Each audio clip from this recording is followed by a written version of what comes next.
ফিলিস্তিনের পাশাপাশি গত কিছুদিন ধরে লেবাননের ভূখণ্ডে হামলা জোরদার করেছে ইসরায়েলি সেনারা। তাদের হামলায় প্রতিদিনই লেবাননের অনেক মানুষ প্রাণ হারাচ্ছে, ধ্বংস হচ্ছে বিভিন্ন অবকাঠামো। এমন অবস্থায় লেবাননে থাকা বাংলাদেশি প্রবাসী শ্রমিকেরা বিপাকে পড়েছেন। তাদেরকে দেশে ফিরিয়ে আনতে উদ্যোগী হয়েছে বাংলাদেশ সরকার।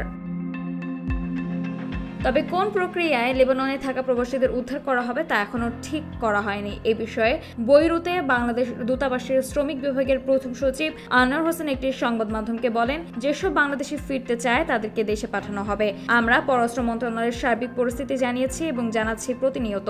তবে কিভাবে পাঠানো হবে সেটা নিয়ে পররাষ্ট্র মন্ত্রণালয় কাজ করছে। যুদ্ধাবস্থার মধ্যে প্রবাসীদের উদ্ধারে সাধারণত আন্তর্জাতিক অভিবাসন সংস্থার সহযোগিতা নেওয়া হয়। পররাষ্ট্র মন্ত্রণালয় ও লেবাননে বাংলাদেশ দূতাবাস থেকে তাদের সঙ্গে যোগাযোগ অব্যাহত রাখা হচ্ছে। আনোয়ার বলেন, লেবাননে আনুমানিক 1 লাখ প্রবাসী বাংলাদেশি থাকেন। লেবাননের দক্ষিণাঞ্চলে ও বৈরুতে যেসব এলাকায় হামলা হচ্ছে সেখান থেকে 2,500কে অন্যত্র সরানো হয়েছে।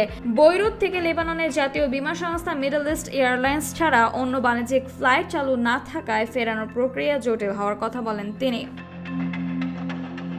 অন্যদিকে কতজন বাংলাদেশি দেশে ফিরতে চান সে সংখ্যা এখনো নির্ধারিত হয়নি। ফেরানোর প্রক্রিয়া চূড়ান্ত হওয়ার পর নিবন্ধনের কাজ করবে দূতাবাস। আনোয়ার বলেন, যুদ্ধ পরিস্থিতির কারণে চার্টার্ড ফ্লাইটের চিন্তা করার পাশাপাশি তুরস্ক থেকে জাহাজযোগে ফেরানোর বিষয়টি বিকল্প হিসেবে ভাবছে IOM।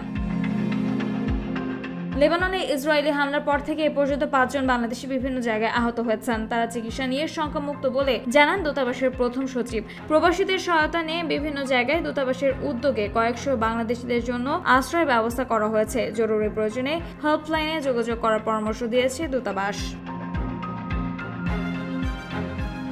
সামিয়া তাবাসসুম, খবর সংযোগ।